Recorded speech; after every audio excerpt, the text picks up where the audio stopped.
What is up, fellow bench warmers? Welcome to your daily Fantasy Quickie.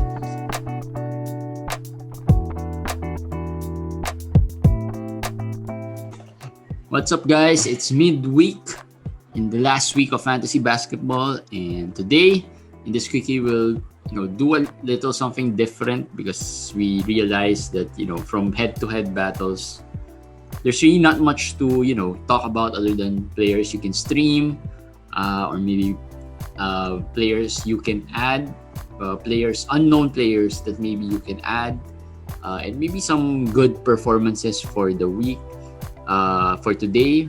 So we'll try to squeeze in a little Roto stories based from our experience of Roto League. Of course, this is my first time to play. Well, not really the first time, but the first in a long time that I played Roto. But commish has had Roto experience even before, so we'll talk about that later on as we end the show. But commish, how are you? I'm doing fine. Have you thought about when are you going to pick Kevin Love? Yeah, Kevin Love. I said I'm gonna pick him in one of my teams next week.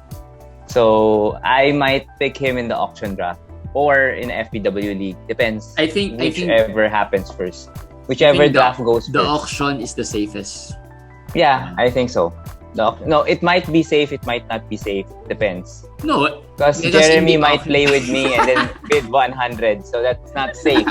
That'll not be safe. So maybe I'll go with the FPW League. Maybe that's safer. Because if Jeremy suddenly bids 200, I'll be forced to bid 200. That will be too dangerous for me. But the challenge...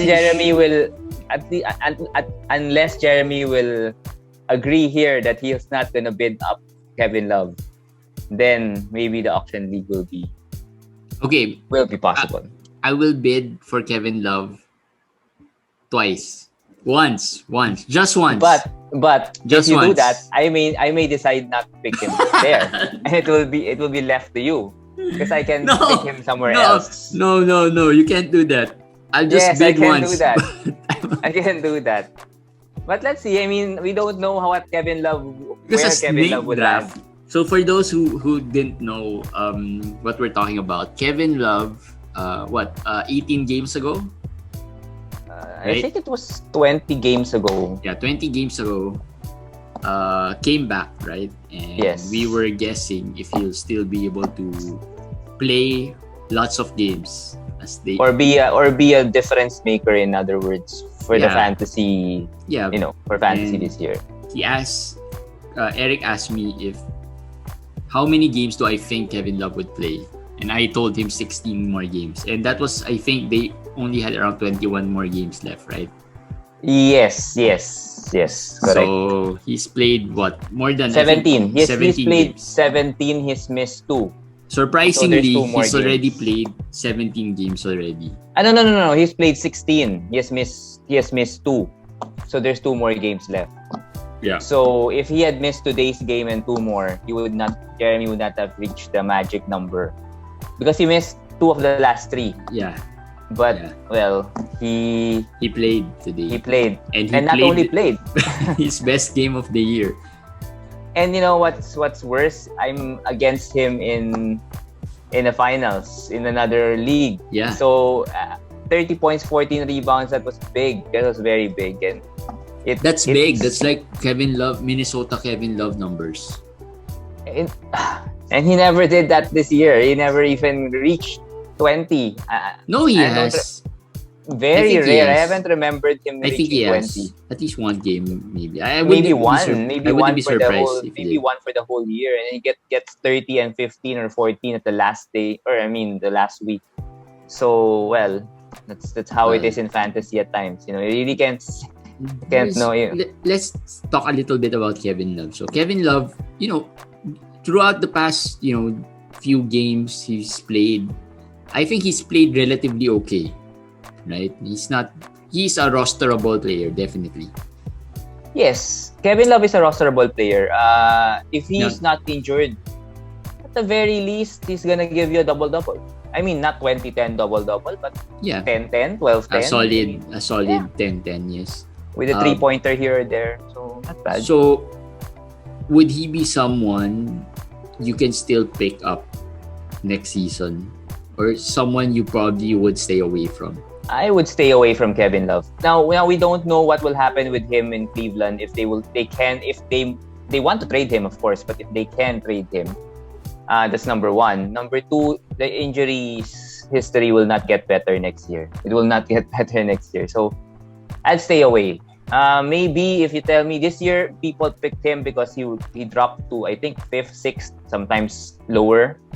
Next year, maybe if he goes past the 10th round, then if you want to gamble, then maybe that's the time you can gamble. But if you're telling me draft him in the top 100, there's a lot of players I'd rather pick than him in the top 100. So I'd stay away. Yeah, I'd probably stay away unless he falls around bit outside of the 100 mark. Then maybe outside 120. Outside 120. So that's like the last round, pretty much. In standard well, leagues, no, that's around 11th round. Around 11th round, yes. Around 11th round. Well, actually, in 14-team leagues, that's around 8th round, 8th or 9th, because it's 14 teams. So it's really not that low. Not that low. Yeah.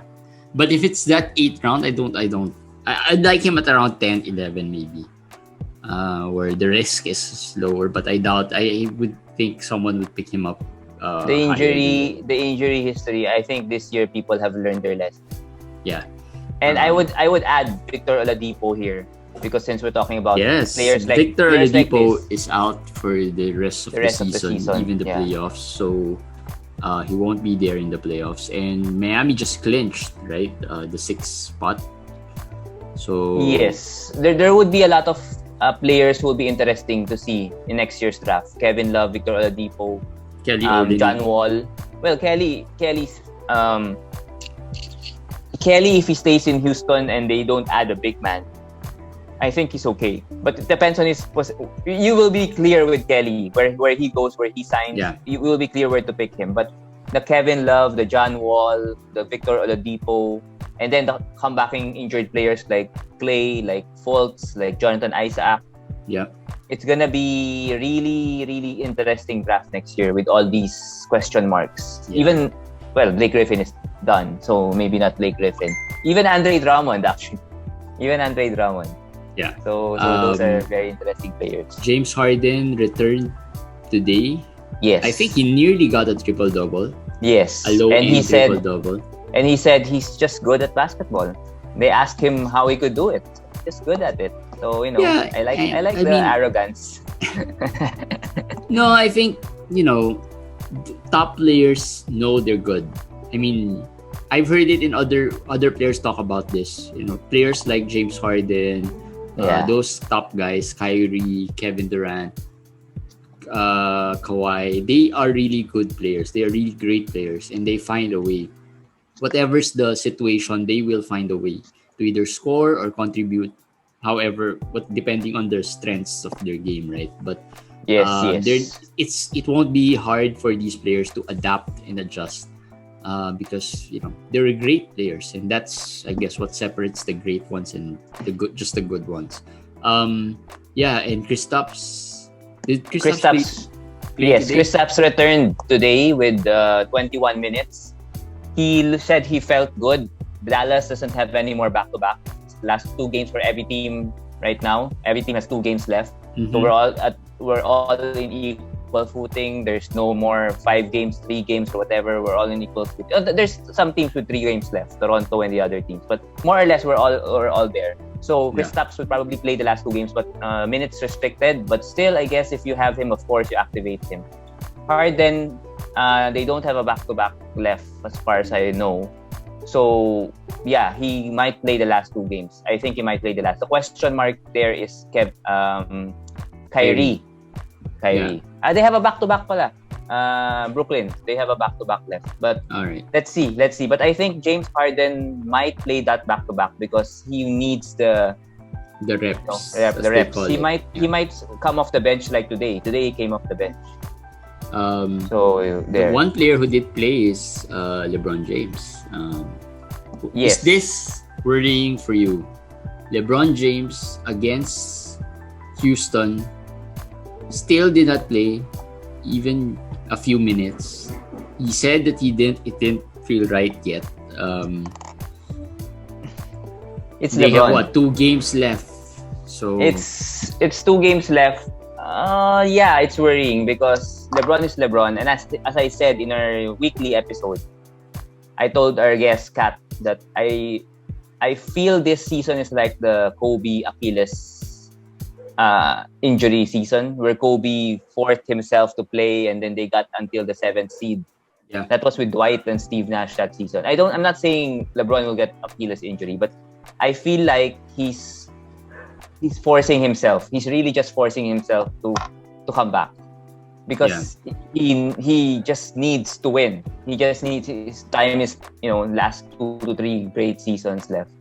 So it's worrying. I think he's forcing himself too much at this point. Well, we'll see. The good news is the Lakers won. Even without Anthony Davis as well. Yeah, barely against. Well, it was against the Knicks. It was not like Rockets. Rockets. Sorry, yes, the Knicks game was yesterday. It was against the Rockets. Yeah, well, a win is a win. I think LeBron will come back next game. LeBron will come back next game. AD, I'm not sure. I hope he doesn't come back, but let's see. But for LeBron, fantasy wise, if you didn't have an IL slot, you would have dropped LeBron already early this week. Most likely. If you do have an IL slot, we don't, even if he comes back, I'm not even sure if I should put him back. We talked about this already a few days ago. I'm not sure if he's good enough. He's not like the James Harden type of player wherein he shoots well. Yeah. So, no, LeBron is a play. If he comes back, you play him. But right now, I'm sure with the lineups that you have, there are lots of players who are out for some whatever reason. You're picking up just James Johnson's, the Najee Marshall. So you play LeBron. I don't care if he I know you play LeBron, but I just feel like he's gonna help. It's week 20, so he's gonna help. It's week 20 because your options are so anyway. Limited. I think the worst LeBron is probably the best of what you're gonna pick up from the waiver wire, right? So yeah, which we're gonna talk about later. You'll realize what we're saying right now. Let's talk about it now. Okay. Let's not talk about THT and Armani Brooks. We've been talking about them a few days ago. Streamers for the week or for tomorrow. For tomorrow, yeah. I'm not sure if you. Let's start off with the name that you probably know, Tyrese Maxey of the Philadelphia 76ers. He had a 36 point game early this season. Yes, he did. Right. Yeah. When Steph was out, so he is a scorer. The thing here is, as I said, last 2 to 3 games of each team, I really don't know who will play, but I could tell you who's questionable. Shake Milton is, Korkmaz is, Joel Embiid is. So if they don't play, Maxey will get much more. He played, I think, burn. If not the last game, a couple of games ago, he played significant minutes there. Yes. He has been playing well. Actually, I've been eyeing him for some time, but I just can't add him because I didn't know. Maybe he got this number of minutes because Korkmaz was still out testing, and maybe Milton will come back the next game. So I just keep on not adding him. Yeah. But if you need points at this part of the week, I think Maxey is a very good or maybe towards the last game of the Sixers, if you still have a move, and would need points, he could be that guy. I think some of these players, there's really maybe the only player that could probably see significant minutes would be Terrence Davis.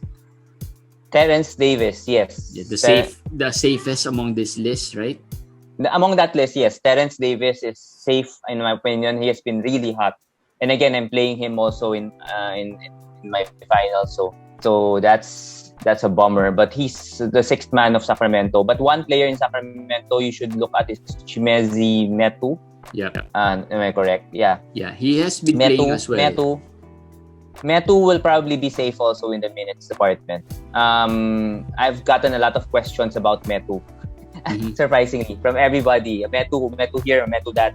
I said, yeah, I'm okay with Metu because he's gonna start. Bagley might not come back this season already. He's gonna start. He's gonna score 12, 14 points, 7, 8 rebounds. He can block. And the most important part is he shoots the free throw relatively well for a big man who is not a star. Yeah. So usually when we get these kinds of big men like Moses Browns, these kinds of players, they usually are terrible in the free throw department. But Metu is not. So Metu is a good add for tomorrow. Yeah, and then of course we talked about Fred Gillespie of Toronto, who is a block specialist. Yeah. So if you need, I think Boucher is out. So Boucher is out. He's a block specialist. This Gillespie, but he's also averaged 7 point something rebounds the past 5 games. Yeah, and he's their backup center. Talking about Toronto, tomorrow they only have 8 players as far as I remember. As far as I counted them, I think Flynn, Gary Trent, maybe DeAndre Bembry, then Watanabe, and the center is Kem Birch. Off the bench, there's not much else. This guy Gillespie, and then the next guy I'm going to talk about, maybe you guys. Jalen Harris. He got 25 minutes the last time out. I think he's going to get the same number, maybe even more.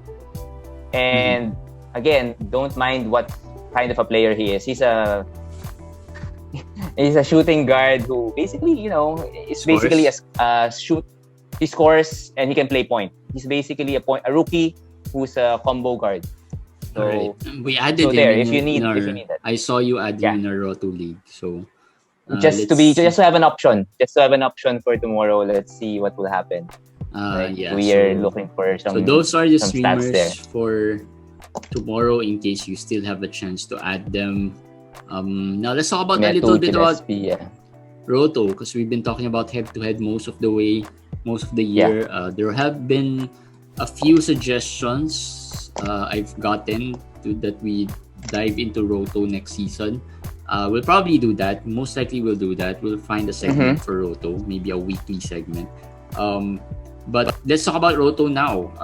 Maybe you, since it's one of your, you've played as you said, but not regularly. Well, how did you, how do you find it this year? It's been a while since I haven't played Roto. It's been like when I was still in college. I think Roto was the real, fantasy basketball that was being played. A virtual, I remember it's like virtual GM, right, or something like that. Yeah.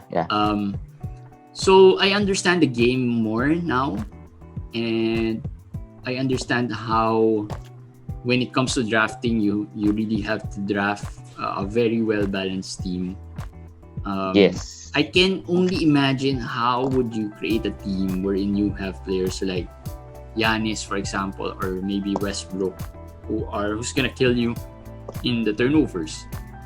Because our team was relatively, how should I say it, balanced in the sense that efficient. We're very efficient. We're a very efficient team. So I think that helps. And we built it with that in mind. We built it with efficiency in mind, and that helped us weather the injuries that we have had the whole year. We've lost a lot of players. We've lost players for a long time. Like we lost Fournier, we lost Terrence Ross, we lost Mitch Robinson. We lost Yusuf Nurkic for a while. We lost John Collins for a while. Name all the injuries. Even Brogdon. We lost at the crucial stretch. We lost Brogdon. We lost Miles Bridges.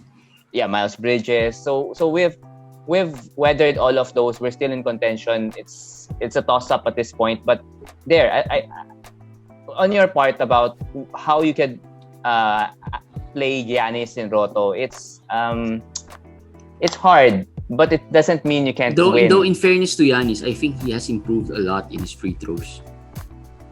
Yes. Because he has had some games wherein he's like 9 out of 10, 9 out of 11, which isn't bad. It's a good free throw percentage, right?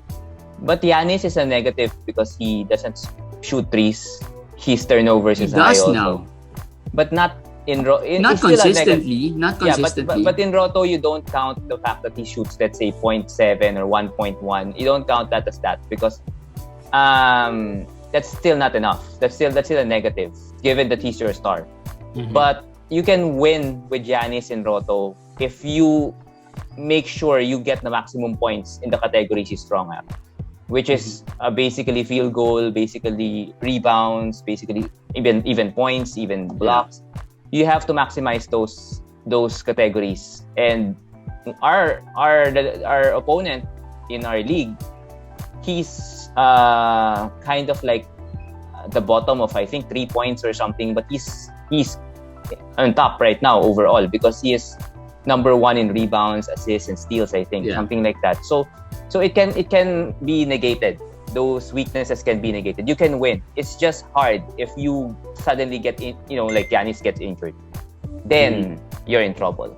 Yeah. So there are ways to win in Roto, but our way, Jeremy and my way, I think that's the safest way, and that's the textbook way to win. It's well, right now it's getting quite exciting in the sense that we are a few points away from the top. I think right now we're 3 points behind. I think it's 87, 85, and 84. So the 3 teams are neck and neck. The teams ahead of us have only 1 game or 2 games left. We have only 11 games left. So we still have more games than them. So it's we have that advantage, but we're 3 points down. Right now in are Roto, we 3 points down? Yeah, we're 84. 3.5. We're 84, right? Let me check. I'm not sure if it has been updated, but the last time I checked, it was 3 points down. Yeah. But basically, at this point, if you're in Roto, there was 2 ways you could have gone around it. You could have played a lot of games early on, which was what the top 2 teams in our league did. While we just played conservatively, and we're making up the games right now. There's a problem with that in this kind of a season because lots of injuries. Lots of injuries, lots of players rest. Yes. So now our fate lies on the hands of Lillard, who might rest, right? Nurkic, who might rest. Collins, they've clinched. He might rest, right? So those are pretty much our top players, right? Middleton, he has rested. Who might rest, and might rest still as the season ends. So those are the disadvantages of not letting or not timing it right or timing it too late. I guess playing them. Yeah, in fairness to us, we timed it just right. If we have it just right, there are a lot of teams in our league who were too late. They will not be able to maximize their games. But us, we're in the process of choosing our players right now, who to play. So this is what will happen with Roto, which is tougher in Roto than head to head. You're against the whole league. Yeah. So in head to head, you can just memorize the players of your opponent, and as long as those guys don't explode, I don't care. But here, like I was talking to Jeremy, Trae Young is with one of our opponents. He played well today, so that's a problem. But then somebody else plays well, like we have KJ Martin. But let's say Kevin Love. Kevin Love is with somebody else. It affects the standings in that category that Kevin Love did well today, which is rebounds and points. Yep. So the thing is, you're against so many players, and the problem is it's gonna end up 0.5 or 1 point difference, which means it's just gonna be an assist, 2 assists, 1 rebound, 1 steal, or maybe 1 free throw miss, and you lose. Unless in some of my Roto leagues, the number 1 is way ahead, so there's no more problem, there's no more drama. But if it's like our league, it's close, then it's like head to head in the final day. 1 rebound, 1 assist, 1 free throw made. It's also exciting. It's gonna also be exciting. That's what makes it a little bit more exciting, in the sense that if you are in contention, if you are out of it, that gets a little more boring, especially if you've already played a lot of games and you're still at the bottom, because that's gonna be a killer for you in Roto, right? Yes. And the tip for me is you can never ever not use Excel in Roto. You will not win unless you get really lucky. Yes.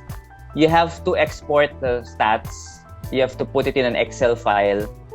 Or maybe, I don't know if you can use it in the Yahoo app. I don't know. I never used Yahoo app. But you put it in Excel and then you sort it out. You have to find out by the last 2 to 3 weeks if you're 500 points behind the next player on top of you.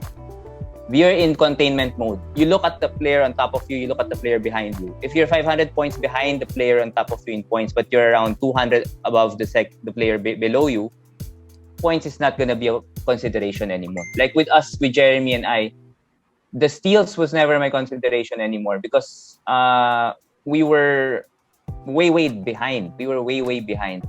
So I was not concentrating on steals. I was concentrating on blocks and rebounds, which allowed us to come back.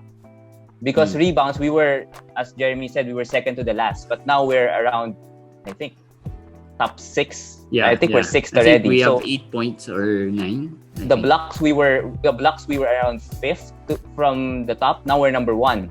So that was what we concentrated on. And that's what you should do. You will be picking categories to really concentrate on.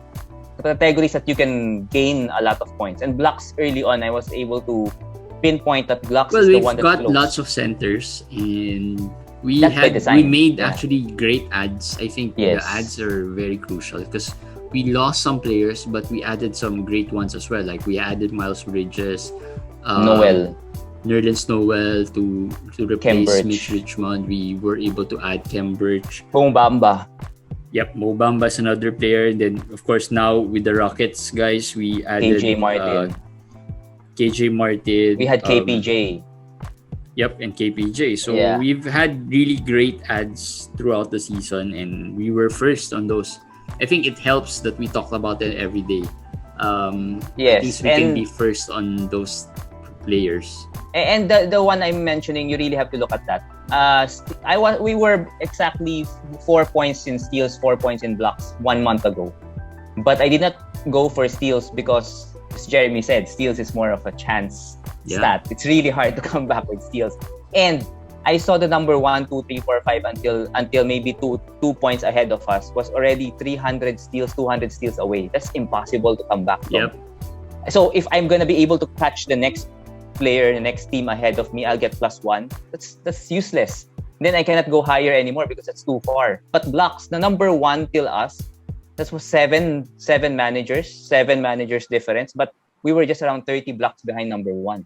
Mm-hmm. So if we just go all the way up as +7, and that's it, right? That's the interesting part, right? I mean, it's all math and it's all about math. If you love numbers, you should you would enjoy playing Roto really. But it's fun. I mean, it's chill throughout the season, and as long as you stay in contention, just like it's pretty much a season-long head-to-head battle, right? We've been talking about the playoffs being, just stay close to everyone else, to your opponent, and then towards the end, you give yourself a chance to win, right? And that's pretty much how Roto is. And there's no luck factor. There won't be luck factor. There won't be. I mean, we pretty much didn't have great luck, right? I mean, I mean, right now with Jeremy and I, if we make the right choices this next 3-4 days, we will win. If we don't, we will lose. Yep. And for me, I guess for Jeremy also, at least it's in our hands. In head to head, I think if you have more games than your opponent, I lose in schedule, I lose this, I lose that. There's no more schedule here. It's about us picking the right players to play the next 3 to 4 days. And if we do that, we will win. So that's just how it is. So it's hard, but it's fun. It's not easy. I mean, I've been, it's mostly Eric's been, really managing, and I'm just watching from the sidelines. But I've been learning a lot, like but tomorrow how to play, and some tricks that some Eric tricks of the taught trade. me. We'll probably share them in succeeding episodes eventually, probably next season. We'll share them with you. So yeah, that's our Roto experience, and we're closing in on the top. Hopefully, we win that league. So yeah, and hopefully we make the right moves. Pretty exciting. Next 4 days, 4 days left, Yeah, right? 4 days. 11 games to play for us. We have to choose the right 11 players to play right now. Like tomorrow, Yes. we were choosing between 4 centers, and we need to just play one. So Yes. Let's see if we couldn't make the right decide. choice. And we had great centers. We have Collins, we have Nurkic, we have Birch, and who's We the have other one? Holmes. Rishon Holmes. We actually even have Nerlens Noel. Yeah, but We probably even had won't Bamba. play. We even had Bamba, but we just dropped him. So we have so many centers to choose from. Yeah, I mean those four, Man. just those four. It's gonna be hard to choose, and it's I gonna don't be know who to choose. right. So I let Jeremy choose. So if it's wrong, tomorrow I'm gonna tell you. I'm not you know, sure. Jeremy chose the My wrong basis would be who is Matchup. the best player. Because that's how I Yeah. do it in Roto, in head to head. Who is the best player? I'll play the best player. I don't even know if matchups would matter because I've seen players play really well against tough matchups, right? And I've Yes. seen players really perform poorly against great matchups, right? But if at this point you play the odds, if it's a good matchup and they're equal, you go with it. But as we said, I mean Cambridge is I guess a notch lower than all the other centers. He is you at the lower tier level. And But I'm tempted to play him. But anyway, let's see. He is at the lower end, but Yes. like I told you, Holmes hasn't even been playing really well over the past few games. I mean, not to the That's level true. that he has been playing early on in the season. So I don't think I trust him as well, giving good numbers. So for me, it's just probably between Collins and Nurkic. Collins, I think, has a worse matchup. I couldn't remember. No, Collins has a better matchup. Nurkic has a worse matchup. Nurkic is against Phoenix, right? Phoenix, I think. Nurkic is against Phoenix. So let's see, because it's really tough. Because we also have to think of free throw and field goal. Because we're only 0.01 above in field goal. We're tied in free throws. We're 0.01 behind. And Nurkic 0.00 killed us something. today in field Yes, goal. 0.00 something. So you have to. It's so many things to consider. So let's see. Nurkic killed us today in field goal and free throw. I think he shot 3 out of 6. I think half 50% from the free throw line. So, but he gave us 3 steals and 3 blocks. We don't need the blocks, but yeah, 3 steals and 15 rebounds. So anyway, we'll see what happens in the next few days. And if you are in your Roto League, hopefully you gave yourself a fighting chance to win. Yep. It's exciting. Probably next year we'll do more Roto leagues in our FBW leagues, or 1 or 2 maybe Roto leagues. All right, that's it for Daily Fantasy Quickie. We'll see you again tomorrow, guys. Bye.